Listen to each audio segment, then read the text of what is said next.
And welcome, ladies and gentlemen, to our third place decider set for the AoE2 Noob Cup, Statistic versus Teh Blap. This is the Iron Kaiser, and I am joined once again with Hiram of Tyre. Hiram, how are you doing today? It is always a pleasure to be casting AoE, Kaiser. That's all I've got to say. Always, yes. And we have two pretty good opponents here, Statistic and Teh Blap, playing Statistic in the orange, playing as the Cumans, versus Teh Blap in the blue, playing as the Franks. This is a matchup that I've been really excited for. I love, like you, I love casting AoE in general, but I'm also really excited for this matchup between these two opponents. And that's kind of for two reasons. Thinking about a third place decider set, I think it's a unique situation to be in because both of these players are players that have won games of AoE2 in this tournament, and they've also lost games of AoE2 in the tournament. So I feel like there's maybe a unique feeling of wanting to prove yourself, wanting to prove that it was, the loss that was the fluke and not the win, if you know what I mean. Not to say that. Not to say that either would be a fluke, but you know what I mean. Like there's this sense like you want to prove yourself. Well, this is your chance to make your win-loss ratio 2 of 3. Right. And especially for a tournament, this decides who gets to take the third place prize of the entire thing. That's exactly right. So you've got stakes on both ends, both for bragging rights and for the end prize. That's right, because we actually do have a third place reward on the docket here. $10 for the winner of the third place set, which is pretty cool. So we'll see how this... Especially considering that's what we started with as the first place prize, at least for a while. Right. Close to it. And then we had a couple of people that were just really amazing and helped us up that prize pool amount, and I'm excited to talk about that later on with the final set. But it's going to be really neat. Yeah, that's right. So we have Bog Island, which is interesting. You have these two really, really small patches of regular land. We have a lot of fish in the middle. I see 20. Each with 225 food, so a lot of food to collect in the center if they want it. And then kind of this murky middle ground. You can use ships, you can take land units along these side paths. So it should be a really interesting setup. That's right, it should. The other thing I was going to say about these two, I was talking about kind of this whole third place mentality of wanting to prove yourself and that kind of thing. But I was also talking with Statistic a little while back before they started playing, and Statistic told me that he had been talking with Teh Blap, and they are planning some kind of, I think the term he used was goofiness. They want to do something, and I have no idea what that looks like. But I'm excited to see what they bring to the table. So they have agreed to some level of terms then within this. And I love that. Even in games where formal diplomacy is not really at play, there's not much you can do. It does mean you get to open up different fields for different games. And I'm looking forward to seeing how that plays out. Right. It means we can see something very different from what you might expect or what you might normally see in a game like this. Yeah. I'm expecting... Based on kind of what I read between the lines, I think that we might be seeing some kind of out-of-the-box, unusual strategy from at least one of the players here. Who knows? About 8 minutes into the game, let's talk a little bit about the civs. Now, we've seen Statistic play as the Cumans several times in both sets previously. We saw him in set 1 use their Feudal Age Town Center bonus to very strong effect. Got up a very strong eco.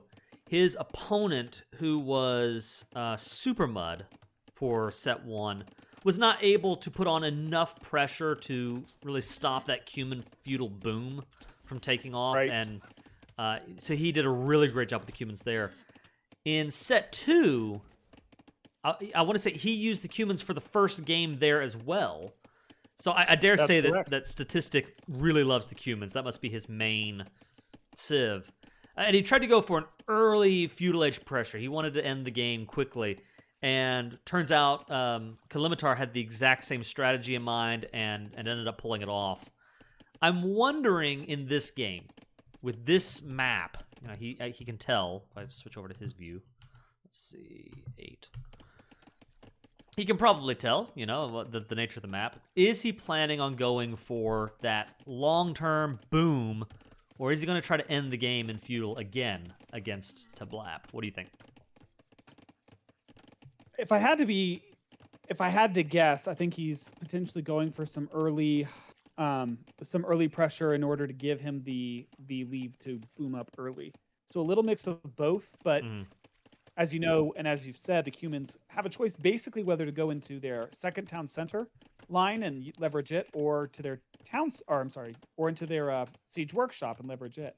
Right. I would suspect he would do the town center and not the siege workshop, based off of what I'm seeing here. I would imagine, at the very least, if he's looking at the previous set and saying, well, I want to win this, my concern is to win, I imagine the temptation is to go town center again, because you won that game. And, you know, when you tried to go for the siege workshop, you lost that one. On the other hand, you know, maybe if he's going in this with a little bit of a lighter attitude, you know, I want to try off-the-wall strategies, maybe he's thinking he wants to improve that, you know, siege workshop play. So now, one thing I want to point out, because it just happened, Teh Blap is housed. She has been for a little bit. She's trying to get another house up, but her idle eco is significantly more than Statistics at this point, and he is already going up to feudal. So we're going to see in just a second whether or not he's going to take the town center road or the siege workshop road. The other thing I want to point out is Statistic is already on fish. He's got both a dock up and 2 villagers on shorefish. So not only that, he has gathered a significantly larger number of water buffalo through scouting than Teh Blap has. So she's already pulling in her last rhinoceros as it is, and then she's going to have to transition into farms. So otherwise, she might have had the ability to put the pressure on him earlier. But if he decides to go for either play here, as it stands now, she's going to have a harder time dealing with it. She just doesn't have either the resources or the build-up. I agree. So we have Teh Blap moving up to the feudal age now, and what we see is, you mentioned kind of the idle TC time. There's a little bit of a little bit more of it for Teh Blap here. So we do have kind of an early eco lead for Statistic. You're right. He's got the dock up, which is nice. He's going to be taking advantage of the fish, which will collect very quickly. That's going to be really nice, especially if he wants to go into a second town center. You want that extra food in order to pump the bills out, and so that's great. So overall, right now, I think Statistic is racing ahead. I think he's at a stronger position early. There is I guess 2 things I want to mention for Teh Blap that are worthwhile. Quick note, second TC coming up for Statistic. Yep. That's the line. There it is. Now, I will say, Teh Blap has up more militia, and she has loom on her villagers, and Statistic does not. He used up all of his gold getting his own militia out, I assume, but does not have any armor, so they will die faster if Teh Blap goes on the offense. Although that would be harder to do because of the double town centers. There are not as many places to scare off Cumanvilles, right? The other thing that is nice for Teh Blap, given her situation, and you see that she's not really taking advantage of the fish. I mean, she's got some box turtles, some shorefish that she's taking advantage of, but otherwise she's moving into farms. And normally, well, let me just put it this way. As the Franks, because you get your farm bonuses as soon as you tech up to the next age, this option of moving into farms is better for her as a Frank player than it would be if she were playing another Civ. I absolutely agree. It's also a little bit of a mixed bag because the Franks generally have a pretty strong eco in the first couple ages, partially because of that farm eco coming in, and if you time it right, you can start dropping your farms just as it hits. But part of that is built off of the idea that you're going to be gathering berries more efficiently, and there are no berries. So Frank advantage, but also a slight Frank hit. Yeah, yeah, that's true. I was going to mention that too because I haven't talked about the Franks at all. I want to say, have they even shown up in the tournament yet? They have not. I This have is not. the first time This we've would be a seen. first time, right? So the Franks, they have a couple of really strong food bonuses. One is that they collect food from berries faster, which, as you mentioned, is a great bonus if you have berries. But on a map like this, means nothing. So that's kind of a hit to Blap playing as the Franks here. And then a second bonus is their farm upgrades are automatically researched as soon as they hit the next age, which again does work well for her moving into these farms so heavily. So that's a nice bonus there. One The thing other we thing, do need to point out, though, is the farm upgrades. It sounds like a food bonus. It's really not. It's really a wood bonus. It just means you well, have to that's true too, spend right? wood for farms less Right. often, and so the food income is not really being Right. offset unless you have enough farms down. You vectored more villagers from wood into food. As it is, she only has 11 villagers on food, which is a viable play. It is going to be tough, though, to turn Right. out an army with only 11 on food. Right. The other bonus, and this is the main bonus for the Franks, is that their cavalry units have, I believe it's 20% more health. So they have classically some of the best knights in the game. They have good scouts. Typically, when you play as the Franks or against the Franks, you are going to see a lot of knights and a lot of scout units. Yeah. One or the other. So I wouldn't be surprised if we see a lot of cavalry, and we have a blacksmith coming up for Teh Blap. No stable yet. So I don't know. Maybe she's going for something a little bit off meta by doing infantry instead. Right now, she does have a larger military. 11 men-at-arms to 7 men-at-arms. So if a fight were to break out right now, theoretically, Teh Blap would win that fight. But on the flip side, Statistic with a sizable Vil lead. 49 Vils to 28. And what that is, it's a couple of things. You've got the idle TC time with Teh Blap nearing double Statistic's idle TC time. We're at 6.5 minutes to just about 4 minutes there for Statistic. Of course, you have Statistic as the Cumans with 2 town centers. That's a massive aspect of why he's got such a high Vil lead. But then also, something I want to highlight too is this other number here on the far right-hand side, the idle eco. And you see that Statistic has 23 minutes of idle eco time. That's time that the villagers are spending just standing around doing nothing. They're effectively useless if they're just on break, right?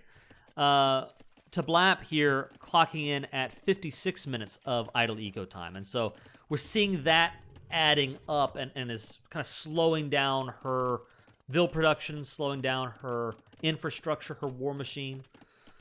So I think that's why we're seeing an early lead for Statistic here, as he's moving into the Castle Age now.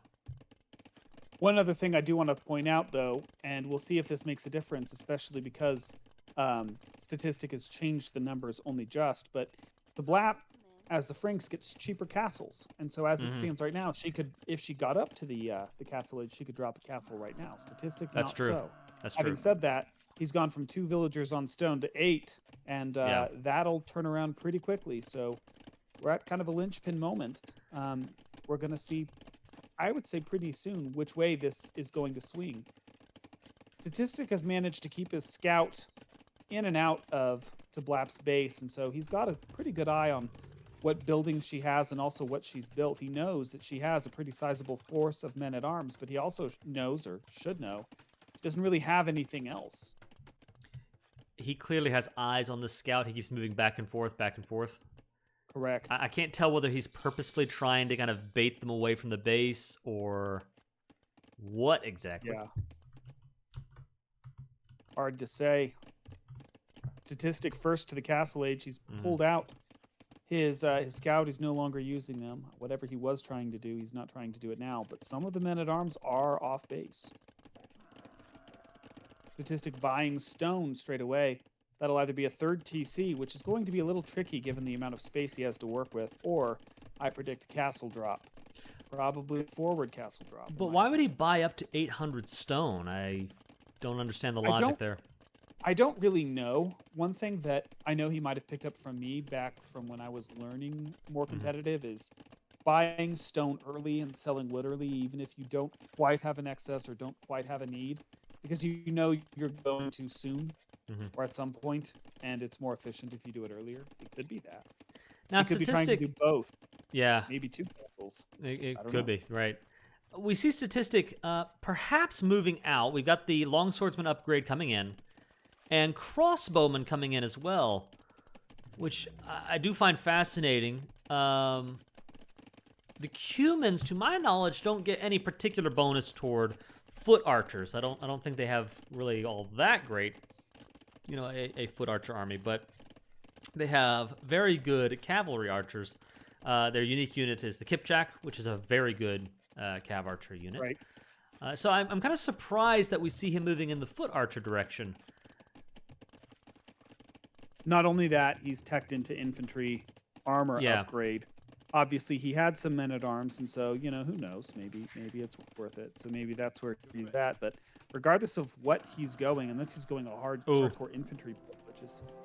We have a Cuman castle being built near Blue's base. Not really attacking anything. It seems to be more kind of setting the stage for future action. Yeah, it'll cover the dock and the some of the fishing eco, but it's definitely, I think it's placed more to be out of sight than it is to be offensive. Right. He's moving his longswordsman forward to cover, which I do like. He does have the longswordsman upgrade in versus Teh Blap's men-at-arms. Yeah. So fewer numbers, but he still definitely has the... he would win the fight if the fight were taken there, I think. Yeah. And we have 13 men-at-arms here versus 8 longswordsmen. Yep, and I didn't realize that Teh Blap has gotten her first tier forging upgrade. So yeah, maybe he wouldn't win after all. Right. It's a little interesting. He does seem to be ignoring his blacksmith, and if that continues throughout the game, he might be in trouble. I mean, you can have a great eco, you can have a good army, but if she gets her blacksmith upgrades and he doesn't, it adds up. It adds up, and it might make a difference. You're right. She's queued up the Castle Age advance. She's not gone in quite yet, and here we have it, a second castle.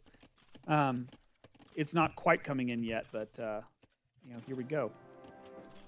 So it's going to be hard for her to have an answer, at least straight away, to deal with this. On the other hand, if she gets up a good defensive castle, he doesn't really have anything to knock it down because he's gone into archers and infantry.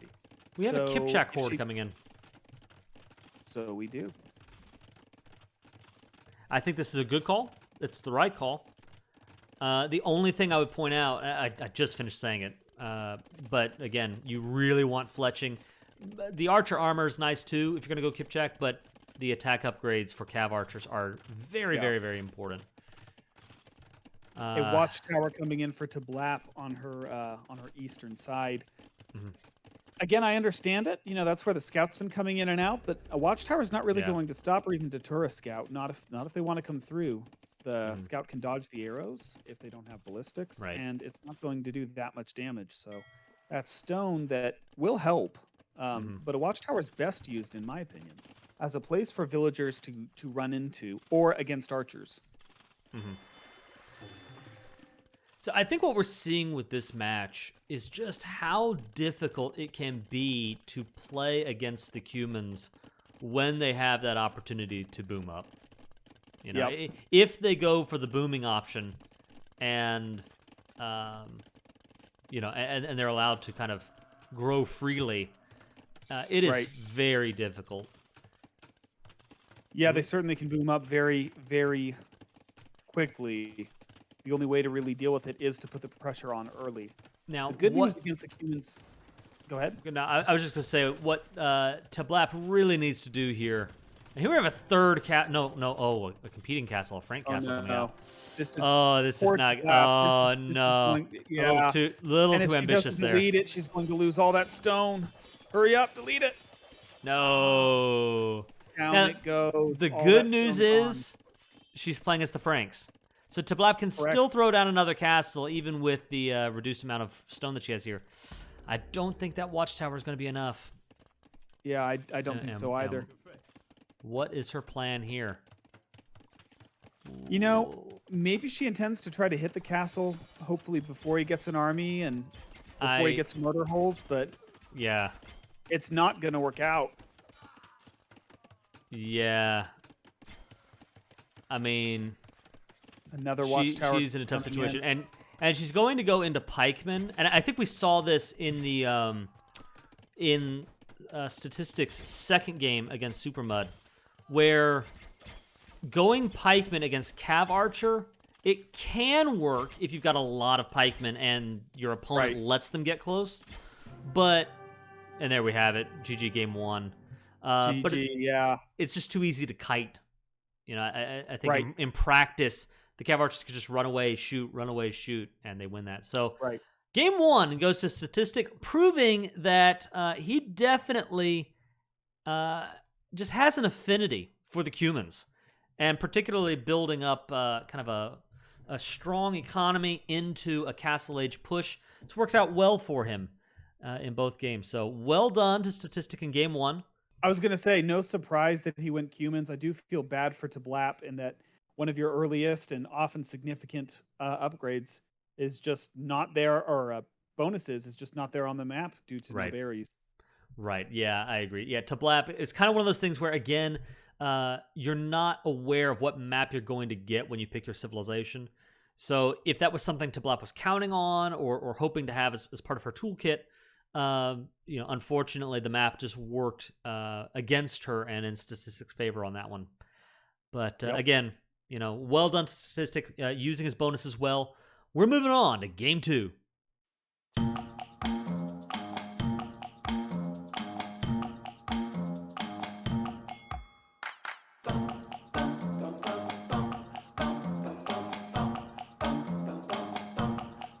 Right, so now she can't do anything sneaky, and he's going into more trebuchets. Statistic, listen to me. Listen to me, buddy. You already have 7 on the field and 3 more in the castle. You have 10 trebuchets. You don't need more trebuchets. You need an army worthy of Mordor. Build an army. Listen to me. What is he doing? What happened to the farms? There are no more farms. What is happening here? Is this the derp? I think this is the derp they're talking about. Yeah, he wants to win this game with nothing but trebuchets. What is this? Look, yes. Now that's 1. Raid him, please. I beg of you. That's a village. She almost had the right idea. Yeah. She sent in 3 more. She pulled him back. Here we go. Maybe. Yes.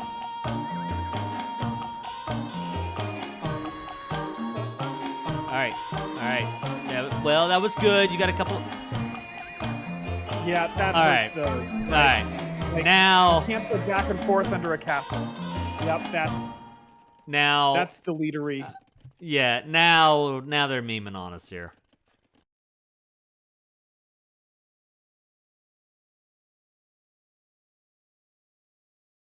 And here we go with our real game 2 for the 3rd place decider match. Statistic in the orange playing as the Japanese versus Teh Blap in the blue playing as the Malians. Another civ that we have not seen thus far in the tournament, the Malians. Hiram. Yes, sir. Tell me a little bit about what you expect from these 2 contestants in our second match. So I'm still loading in, and so I can't actually tell you based off of what I see. Okay. You're going to have to give me a moment on that. I'm having a quick tech issue. Well, in the meantime, I'll admit I was asking you in order to pull up the Malian tech tree because I wanted to make sure I remembered everything. The Malians are not one of those civs that I see that often. Again, like I mentioned earlier in the tournament, we don't just have noob players, we have noob casters as well, and so I'm kind of getting my bearings on the Malians. They have some interesting bonuses. Their buildings cost 15% less wood. So kind of like with the Vietnamese in the last game, we have a wood bonus out of the gate. Less wood required for every building they produce. Their barracks units, their militia, their spearmen, they get +1 pierce armor every age starting in the feudal age. So they're going to be more resistant to archers than normal infantry. And their gold mines last 30% longer. So they will be getting more out of their gold deposits than their opponents will, which is pretty neat. Their universities work 80% faster. That's their team bonus, so they get a lot more out of their universities, just as far as research time goes. And then they have the Gabetto, which is their unique unit. They are a very fast infantry unit, very, very good for raiding. So if Teh Blap wants to do some raiding, there's a real option there. And then a statistic in the Japanese. Now, we have seen the Japanese before in this tournament. Their main claim to fame is that their infantry units attack 33% faster. So whether you're doing a Dark Age rush or you're fighting with, again, barracks units in the Feudal Age, the Castle Age, the Imperial Age, your infantry units just attack faster, which is a really nice bonus. Other than that, their fishing ships work faster, I want to say, but that's not really useful on this map. And let me see. The other thing for the Japanese, pull them up real quick here. Of course, is their mill and their lumber camp, their mining camps. Those cost 50% less wood. So kind of a more focused version. Yeah, another wood advantage. Kind of a focused version of the Malian bonus, but just fixated on these economic buildings instead of every building, like in Teh Blap's case. Teh Blap luring in her boar. Good job for her. Teh Blap also on stone right out the gate. This is something we've seen from her a lot. And, like you said before, it's not the most efficient use of resources. It's a villager that is not gathering food, that is not able to, help keep the town center going. And especially in the beginning, that one village might mean a few seconds of, trickle-down effects that get larger and larger as the game goes on. Mm-hmm. So, getting one on stone this early is generally not the ideal thing. Having said that, I know I've said it a lot, and I will continue to say it again. This is the Noob Cup. We're not min-maxing as much, so who knows? Maybe the ability to get a castle down just that much faster with one bill instead of two. Maybe that makes a difference this game. We will see. Yeah, exactly. I mean, the theory that we have is, like I said, opportunity cost. Any villager that is on stone is a villager that's not on food. It's a villager that's not on wood. And so in the early game, when you've only got 10 villagers, that can make a significant difference. You're not collecting food nearly as fast or wood nearly as fast. On the flip side, of course, you can look at the opportunity cost the other way too, and it will mean that if Teh Blap were to go up to the Castle Age, all of a sudden she has a lot more stone than Statistic does, and perhaps she gets out of castle a lot faster, and that could be a very powerful thing, especially if it's a forward castle. I do like, otherwise, I really like her economic distribution, where she's got 10 on food and then 3 on wood. That's good priority of economy. I like that. So even where she has the 1 on stone, I believe and predict that she's doing it with a plan in mind. I think that she wants, she's got some focus on getting a castle up right away or getting towers up or something. Otherwise, if she were just doing it randomly, I would expect to see more on stone or some on gold. So I like the economic distribution. Right. Now, not to beat a dead horse, but I do want to point out the idle TC time. We have 1.5 minutes for Statistic versus, again, 4 minutes for Teh Blap here. So that is panning into a sizable economic difference in this early game for Statistic here. 24 vills to her 16. Although we do have her queuing up to go into the feudal age. Wow. That's a fast Now, I also feudal. want to point out, again, not to beat the dead horse again, but Teh Blap has gotten the loom, and I don't think Statistic has. This is something that we have consistently seen across both players, a little more idle TC time for the Blap, but she always gets the loom. Statistic, a little better on Right. his TC, but he almost never gets the loom. And if Teh Blap figures that out, Right. that it is really easy to force that that villager advantage right back down its own throat. Right. And you know what's funny is I don't remember that being the case in Statistic's previous sets. I wonder if he's got something in mind where he wants to. Yeah, I know that I had a period where I thought, boy, you know, how likely am I to really be attacked anyway? I'm going to use this TC time to focus on more villagers, and I'll just get a better economy going, you know. But it is a weak spot where, whether it's Teh Blap realizing and taking advantage, or in future sets, he is leaving himself wide open to be hit hard later on if he doesn't pick up loom. Right. It kind of comes down to that question: Does Teh Blap realize it enough to raid him back?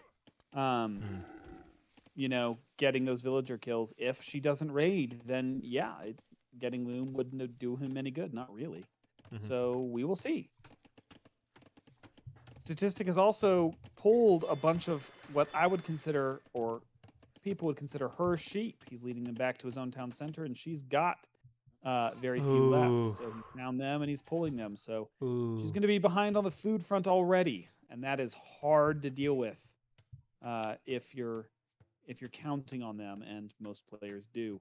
Having said that, she could still, if she you know, scouts, she could still find the same for him. He has yet to discover the sheep closer to him, the set of 3 on the northeastern side of the map. She could pull those. That's not all that hard. And she still has another set of 3 in the northern corner. So, you know, it might not have to hit her that hard, but it probably will.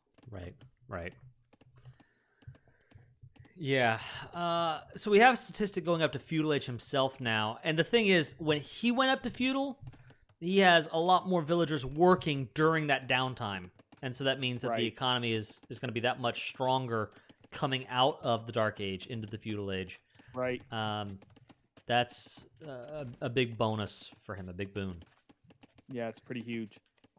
What I want to do, because I think we're in a situation where right now everyone's kind of just building their economy still and getting things figured out. We're sort of waiting for the action to develop. And so I want to pick up a thread that we had sort of introduced. Oh, no, by the way, Statistic here has built a dock, built a fishing ship, only to learn, and we actually have a watchtower coming out for Teh Blap on the other end. So not only is there no fish, and he puts out 2 fishing ships, not only are there no fish here, but that watchtower means there's no hope for a sneak attack or anything. This lake is useless to our Japanese player. But unless he builds fishing traps, which he might, but still, even so, that's true. You know, yeah.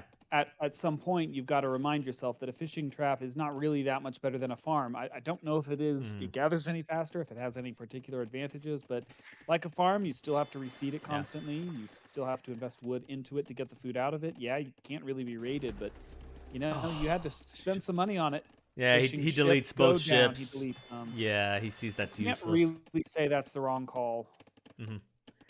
I would, if you've already built the ships, I would build the fishing traps. And maybe, and I haven't run the numbers, maybe it would be worthwhile to produce fishing ships and build out of your TC at the same time. I could see where that would be kind of a mini Cuman sort of thing going on there. Yeah, you can function as kind of like a second source of villagers. I don't know how the numbers work, and that's something I have to play with. Yeah, but yeah, I don't blame him though. That is a little complex. And by the way, I gotta point out, Statistic has picked up significant idle TC time.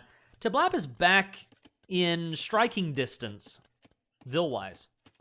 So good for her. Good for her. Now, while they're still moving, again, I want to pick up this thread that we were talking about during the meme game, which is the civs that we have seen over the course of the tournament. I'm just curious, what civilizations have like really surprised you?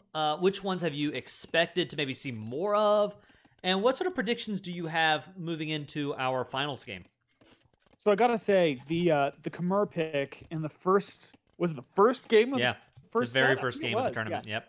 Was surprising as heck. I didn't expect it in the entire series, and seeing it in the first game, while the opponents are still feeling each other out, nobody knows anything about anyone. That was surprising. I didn't expect to see that at all, but there it was. And the other one, let's see, what was it that really surprised me? The Vietnamese.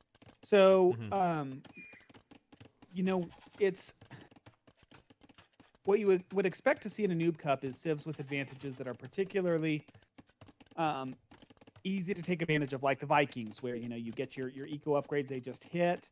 It allows you to power any type of military because it's functionally a boost to all eco, including stone and gold. It's not just a food and wood bonus, so you can roll it into any type of build you want. You would expect to see that in the Vikings. So, but the Vietnamese, they have particular advantages to a particular line, and they get archers. They're kind of an archer / anti-archer civ. And both of those have kind of a more traditional route. If you're going archers, you would expect to see something like the Britons or the Ethiopians, where they have theoretically the best archers in game, and especially as the Britons, you get the longest ranged unit in the game. A longbow spam is a classic, all the way back to the Age of Kings. That has been a classic.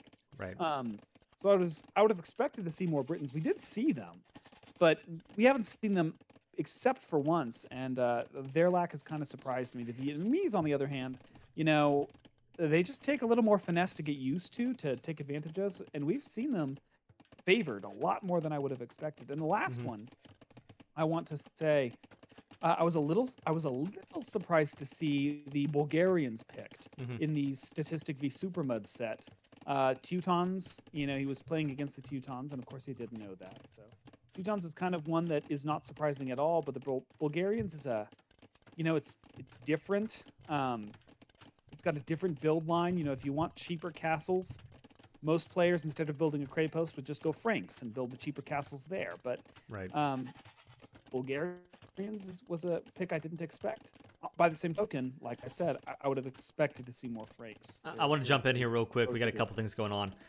Teh Blap has finally found those 3 sheep you were talking about earlier. Right. And she pulled back the ones that he stole, or at least other ones. So we have Statistic going up to the castle edge now.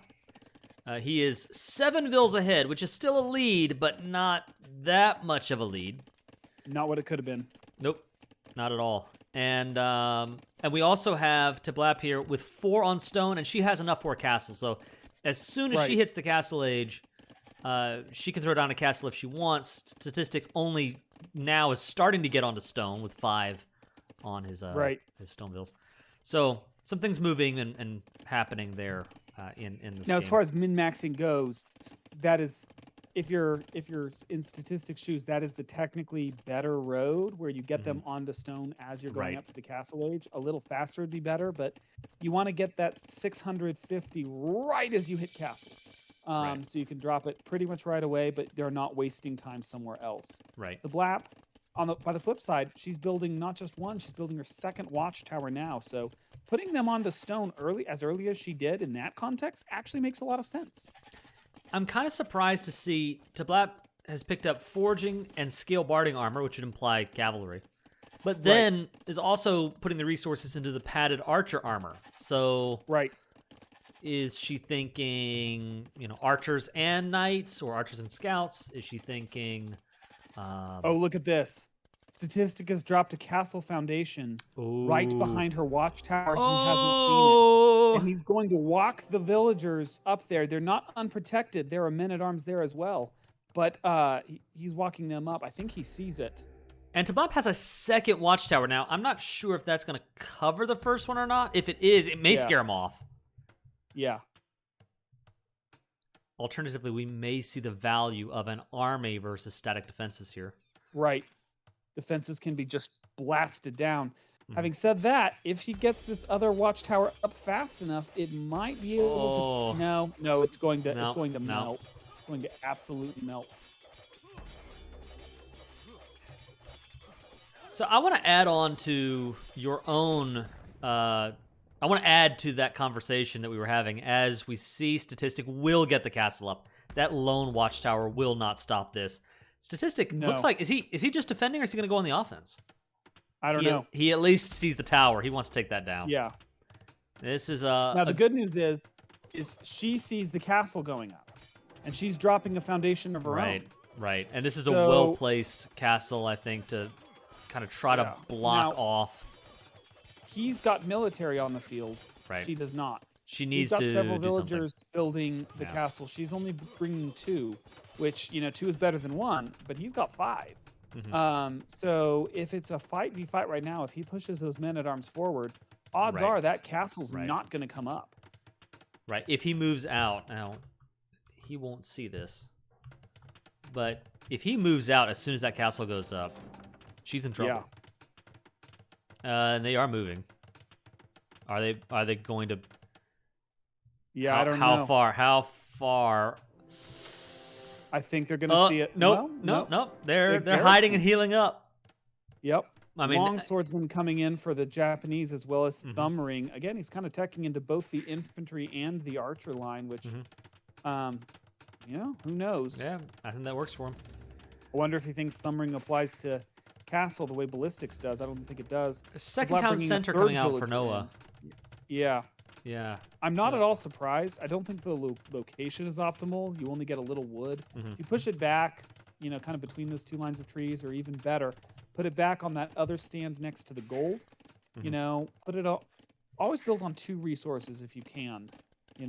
Obviously don't scrap a good location for 2 resources, but if it's a choice between, a slight movement gets you on 2 versus 1. Always want to build on 2. Handcart is coming in for Teh Blap. That gives her an economic advantage there, even though on the flip side, Statistic does have the tier 2 wood upgrades and the farm upgrade, which she has not teched into yet. And a higher vill count. They close the gap some. The castle goes up for Teh Blap, which is good to see. Yep. And she's flanking with a watchtower. She likes her watchtowers.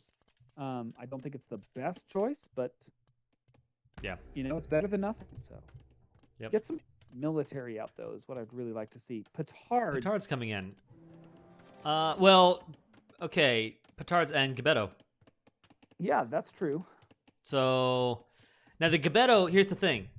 Gabetto are a unit that is good for raiding. They are not very good at standing and fighting. Right. And if I remember right too, they're also ranged. They throw their weapons, so there's kind of a cool ranged effect. But they're good at raiding, and if she uses them as raiders, they'll be very effective. I think Statistic, does he even have Loom yet? Let's see. I'm checking. No, he does not. So they would be extremely effective at raiding. If she goes in and raids. But if her plan is knock down the castle with petards, and then I'm going to fight his army and just kind of go head to head with whatever he's got, I don't know that will work for her. Yeah, the other thing I want to point out is she's fixing this now, but for a long time her stone miners were they'd finished off their first camp and they were moving on to a second pile, but with no nearby mining camp. So they were mining stone, but they weren't mining it very well. Yeah, she's only just now fixed that. Yeah. Anyway, so civs that kind of surprised me in this tournament thus far. Just to add on to what you had already said, Bulgarians was on my list. I think the Khmer definitely out of game 1. That was a real surprise, and I think it was cool because we didn't just see Khmer, but we saw what makes the Khmer unique. There was definitely a strategy that went into that Khmer pick, and I think that's why Kalimitar is in the finals. Hey, quick interruption. We've got scouts and crossbowmen moving out on the northern causeway for Statistic. They're not going far, but they're staging there. We could see something, and it's worth pointing out. Yep. We also see the relics coming in. Statistic grabbing them. We'll keep an eye on that. He's already napped himself 1, and he's grabbing a second. Right. So just worth pointing out for our viewers. Anyway, go ahead, Khmer. Yeah. So I'd add on to those the ones you mentioned. First off, I gotta say that Maniacal Rodent's pick of the Sicilians really surprised me because I wasn't even aware that any of the other players had access to the expansion packs. I knew Kalimitar had Dawn of the Dukes, but otherwise I didn't think any of them had the expansion. So it surprised me to see the Sicilians picked, and he did a good job of using the Sicilian bonuses effectively. So that was, again, a reason why Maniacal Rodent is in the finals, I think, is an effective use of your civilization bonuses. As well, we see the... Yeah. Go ahead. Yeah, Sorry. I was going to say... Sorry. Quick interruption. We see this moving in. The army of scouts and crossbowmen is pretty potent combo moving in from the north to raid. And I really for like Statistic. this. He's also bringing villagers. He's able to support. He could drop a second castle. He's got the resources for it, and that has elevation. So if you were to drop a castle there, that would be devastating for Teh Blap. And that's exactly what he's going to do. There it is. And this is a situation where, okay, she has 10 Gebeto, so I'm thinking we're going to see shortly just how effective Gebeto may or may not be against Japanese crossbowmen. We also see 3 rams, 4 rams. So, which is a good pick against the castle. Petards, rams, we could see that whole front fall, which is good. But it's not going to feel like much of a victory if this castle goes up. Right. And Statistics moving into the Imperial Age. So I'm predicting, now I would love to see some raiding from Statistic. I want to see, aggression and pressure with the army he has. I think we've seen in the last game, this game too, there's sort of a desire to wait until everything's in place before attacking. Right. But he's doing a good job kind of securing his resources, playing the long game. It is working out well for him. So right now, I think he definitely has the advantage. Absolutely true. I do want to say, though, and I like this, scorpions. I don't know if they're going to be used effectively, but Teh Blap built them, and those are one of those things that, when they're used correctly, are a game changer, and they're hard to use effectively, so a lot of players don't even try, but I like that she's trying. Me too. Teh Blap has to realize the castle is up. Yeah. Oh, and Samurai coming. Samurai have a bonus attack against unique units. So we may be seeing the Gebeto get mowed down if it comes into a unit versus unit fight. Statistic gets built. And here's the raiding I was talking about. She doesn't realize it. He's attacking from... She's distracted. And he pulls out of the raid. Why? That surprises me. I don't really know. Maybe he realized that he was getting attacked. He needed his attention elsewhere and wanted to save the... Yeah. Save the... keep them from being... Did he delete his castle there, or... No, the petards knocked it down. The petards and the battering rams together actually take down the castle. Well done, Good for Teh Blap. Yeah. I like that moonwalking scorpion there. I don't know if you caught that. But now, he's got enough castle to throw down a second... Well, enough stone to throw down a second castle. Murder Holes is in, so they go down. But now Teh Blap has to concern herself with this other castle here on the side. So, like I was saying, Sicilians have really surprised me. Teh Blap, early in her first game, playing as the Persians, I think that was another choice. I'm not exactly surprised that we haven't seen more of the Persians, because they're not a civ that I think we often think of.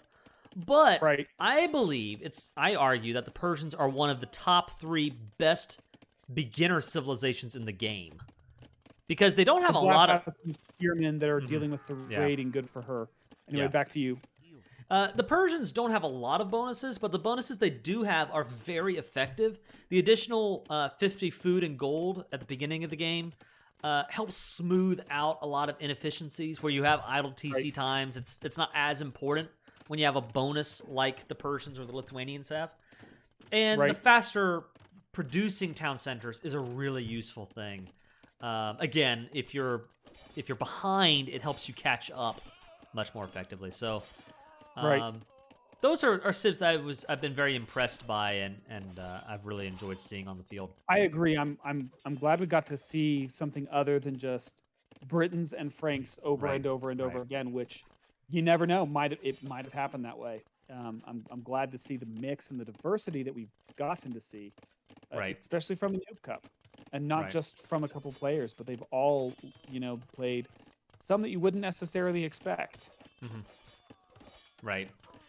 Yeah, and that's not to say, of course, if our finalists are watching this game, not to say that you shouldn't play the Britons or the Franks. They are good civs, but it's just been really exciting to see the kind of variety that we've seen. I've kind of been surprised that we haven't seen more Huns as well. You've already mentioned the Franks Right. and the Britons, but the Huns are another one I figured we would have seen a lot more often. That you don't have to worry about building houses. If you're a noob playing in the Noob Cup, that's got to be a huge bonus. I would think. I'm surprised we haven't seen them more. Right. Another round of Rams moving on the castle for Teh Blap. It's at this time. Samurai are already out, and the Rams are unsupported. Right. They will all go down, and they will barely scratch that castle if indeed they touch it at all. So a little sad. If you're Teh Blap, it worked well the first time, but fool me once, shame on you. Fool me twice. Right. Well, and not to mention, the first time she had an army protecting those battering rams. Yeah. This time exactly they're so. undefended. And yeah, what do you expect? Now she's built a second siege workshop up near the northern castle, and she's dropped down a guard tower. She got the guard tower upgrade, so they're not just watchtowers. I have to say she's relying a lot on these towers, and on one hand, I like that. I like seeing a pick because, once you start, especially once you get the stone, you start seeing the towers kind of avoided in favor of, cooler, stronger, better castles. And sometimes you don't need the full castle, just a little tower is enough. Right. I like that as well, especially when you're dealing with raiding. It's a place where villagers can duck in and go. On the other hand, they don't really do that much damage. I mean, they do, but not really. Yes, so but 5 also melee units. 5 melee units. Here we will knock it down. Statistic. Oh no! I think he's luring them. I don't know if that was on purpose or not, but regardless, that was pretty effective. Yeah. These pikemen are going to get wiped out. Now, again, they have more pierce armor, which is nice. Good Malian bonus there. But I don't think it's enough of a bonus. They still go down. And now, take back a little bit of what I was saying a second ago. When you're dealing with archers moving in, a tower is a great call. Right. Towers are much more effective against archers. Yeah. So, we have, if we go to his point of view, Statistic has 2 trebuchets on the field. I'm surprised he isn't attacking Teh Blap now. I suppose he's sort of focused on this northern situation. The other thing I want to point out for Statistic is he's got a better eco, but he is floating a lot of resources. He could have this game closed out by now if he wanted. Trips coming if he had dedicated the resources. The north, yeah. Second guard tower coming in for Teh Blap. Like I said, I get it. I even respect it. I appreciate using something that is underutilized. Having said that, I don't think this is the right situation for it. Putting up 2 guard towers to oppose your enemy's 2 castles, there's only one way that can end. If you're in Teh Blap's shoes at the moment, what do you do? If I know everything that I know about the game, I've got to be honest, like you've said before, if you can activate a cheat code and delete the entire army, heck, delete the castles too, it's still 82 vills to 37. Right. And that is, it's functionally, unless you are a brilliant general, the likes of which I have never seen in game before, I don't know that it's possible to come out ahead with that because you just pump out 3 times the army and taking 3 times or causing 3 times the hits that you're being hit by is really, really, really hard. So I don't know that there's much she can do knowing what we know. If you only see what she sees, let's take a look here. And I think you're also seeing kind of the general weakness of static defenses where Teh Blap just, because she doesn't have enough of an economy to get the army up, she does not have a large enough army to push him back. Right. So the only thing that she has are the castles, but when the castle goes down, her only option is to build another castle, which will just go down, and it's just a violent cycle until she's just drained. Anything to deal with the trebuchets that are knocking your castle down. Right. So in the north, trebuchets have deployed. The guard towers are going to go down. Whatever effect they had against the archers is going to be immediately nullified by that effect. The trebuchets, heck, they can start attacking the rams if they really want to. Rams are slow and they have a large hitbox, so you can knock down pretty much everything she's got on the field with archers and rams. It's a difficult position. I don't see a clear path to victory. So, while we're kind of watching the destruction here, the battering rams have a lot of pierce armor, so they won't. They'll take some hits, but the battering rams have no hope of actually taking anything down. That they will be destroyed here, and that leaves Teh Blap wide open to be wiped out. Yeah. It's a good play. You know, I respect, and I don't use the word lightly. I know I've used it a lot here in the Noob Cup, but that's not because I use the word a lot in general. It's I mean it in the literal sense. I respect multiple different siege units. I like scorpions. Scorpions against statistics comp, if you have enough of them, and by enough I mean like 15 to 20, they're really, really hard to deal with. So I like that she has done scorpions in a way that other players haven't. I like that, you know, multiple different siege units, rams, are included in with that. We just saw Teh Blap try to build a castle, and they were within range of the trebs, and that's 650 down the drain. Knocks it down. 650 stone, you know, if you can't keep a castle alive, you don't really have a hope of getting a castle up. Right. Not under fire. No, I agree. But I was bringing it back to your original point there. I agree that I also have a lot of respect for, again, all of these players coming out onto the field and fighting. I have a lot of respect for Teh Blap, you know, using those scorpions, trying different things. I like her forward thinking of putting villagers on stone early on. That may not have been the most, you know, optimal choice, but the idea of I want to go into castles and towers, so I'm going to make sure I get somebody on stone early on to get that early lead. The mindset there is great. So I really like that. Having said that, like you said, the economy difference, you know, it's easy right now to look at the trebs, look at the samurai and say, well, this is what's winning him the game. But it's really not. It's this bar, these numbers right here. 82 to 41, double the economy for a statistic. That's insurmountable at this point.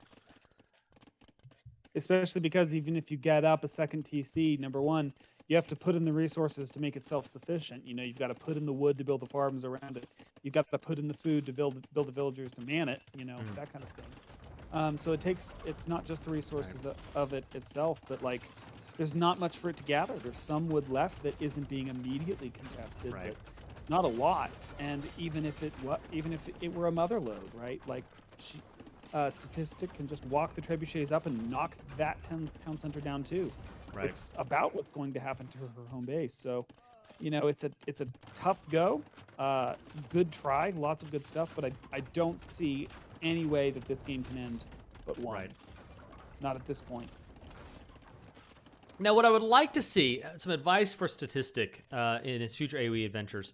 Let me see. Did he ever get Loom? Let me see. Yes, he did eventually. But I'll just point out there is a real, you know, weak point there that your opponents can take advantage of in future matches, and you'll want to be aware of that moving forward. If you get hit early, the vills die very, very quickly without Loom. I also want to see, and we actually see Teh Blap attempting to go on offense. You're doing a great job here.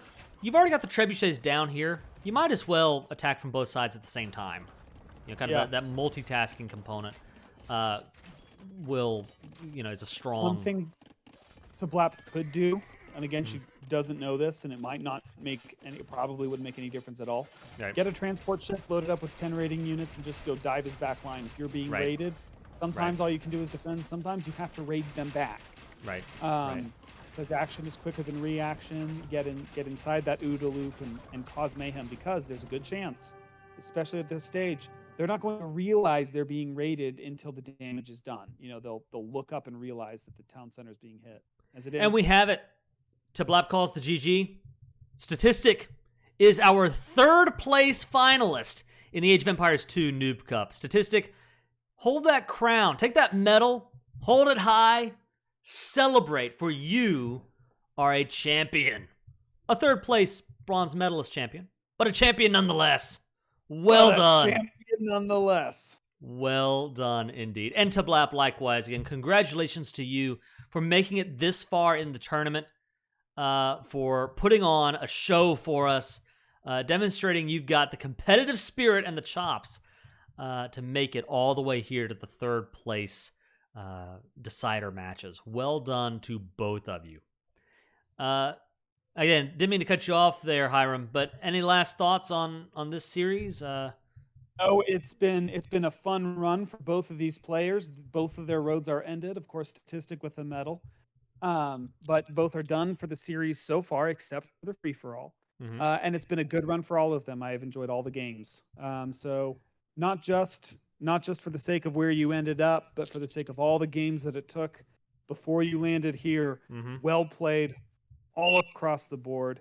I have been pleased at your guys' progress. You've both gotten significantly better than when you started in multiple different ways. So well played, good job. I love the Noob Cup. Me too. I'll just me say too. that. I love the Noob Cup. I do. And call it there. Yeah, me too. That's kind of the thing. One last thing before we go. Predictions for Civs in the finals. So give me like maybe two that jump to mind.